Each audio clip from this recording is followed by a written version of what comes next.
Here's Chicago stories we're following for you today on Robert Hood Radio. Pat Pagano's tri-state forecast for the weekend. A partly cloudy day today, 80 to 85. Tomorrow and Sunday, sun and clouds, high in the 80s to near 90. From Monday, early sun, then showers and thunderstorms, mid-70s. We'll get the full details on our tri-state forecast coming your way in just a few minutes. Well, an Avon man who 84 years old was arrested in Torrington for that armed robbery. James Thompson was arrested at his home after Torrington police executed a search warrant for his home and car. He told police he had come upon difficult financial times and he was forced to commit this act because of the economy. That's what police said in a news release. He was charged with first-degree robbery and third-degree larceny, being held on $250,000 bond, and will be arraigned today at Litchfield Superior Court. Detectives received a tip from an individual who saw the released pictures on social media, which led to the identification of Thompson of 60 New Road in Avon. Police at Thompson's home found the handgun used in the robbery, linking Thompson to the armed robbery at the Litchfield Bancorp, according to police. Story in the Republican American Women's Support Service's new facility aims to create a welcoming environment. The nonprofit recently moved from its Sharon headquarters to a larger space at 13A Porter Street in Lakeville. Those coming into the lobby immediately put at ease upon seeing a front desk with soft curves and a space to fit a wheelchair. The executive director designed the entranceway with the intent of making those who enter feel comfortable. They serve those living in Canaan, Cornwall, Falls Village, Kent, Salisbury, and Sharon without charge.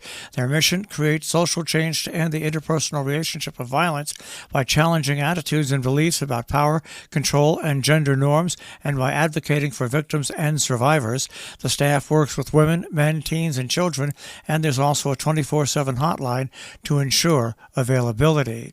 New York officials have blasted the Supreme Court ruling on the state handgun law. A slate of New York officials slammed that ruling that struck down the state's law requiring proper cause to carry a handgun, with the governor saying it was deeply disturbing.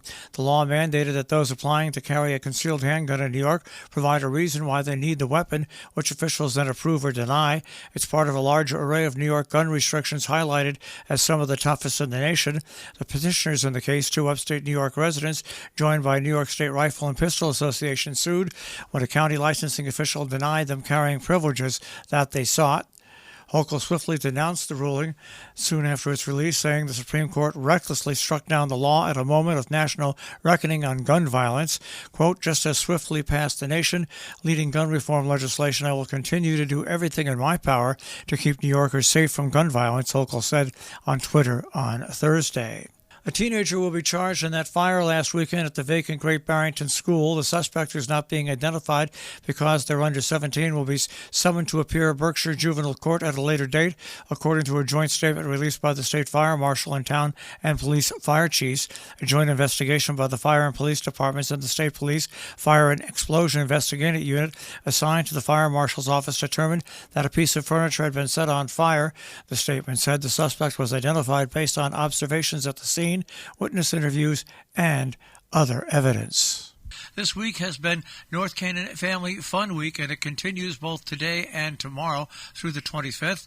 Various community events coming up today. Family Fun Night begins at 6 p.m. at Lawrence Field. Also, Papalooza's Kids Karaoke tonight at 6 p.m. at the Valiant in North Canaan, hosted by the Music Lab. There'll be a pool party scheduled for the town pool on Friday, beginning at 5 p.m. Wrapping up the festivities will be a family fun day at Lawrence Field on Saturday, beginning at 2 and concluding at 4. All events are free. Our business brief is underwritten by Morgan's at the Interlaken, where they have a tapas menu and specials 7 nights a week. InterlakenInn.com. You'll also find them on Facebook. And by Salisbury Bank, SalisburyBank.com. Dow Jones Industrial Average starts off today at 3677.36. The NASDAQ at 11,232.19. And the S&P 500 at 3795.73. We'll take a look at the tri-state forecast.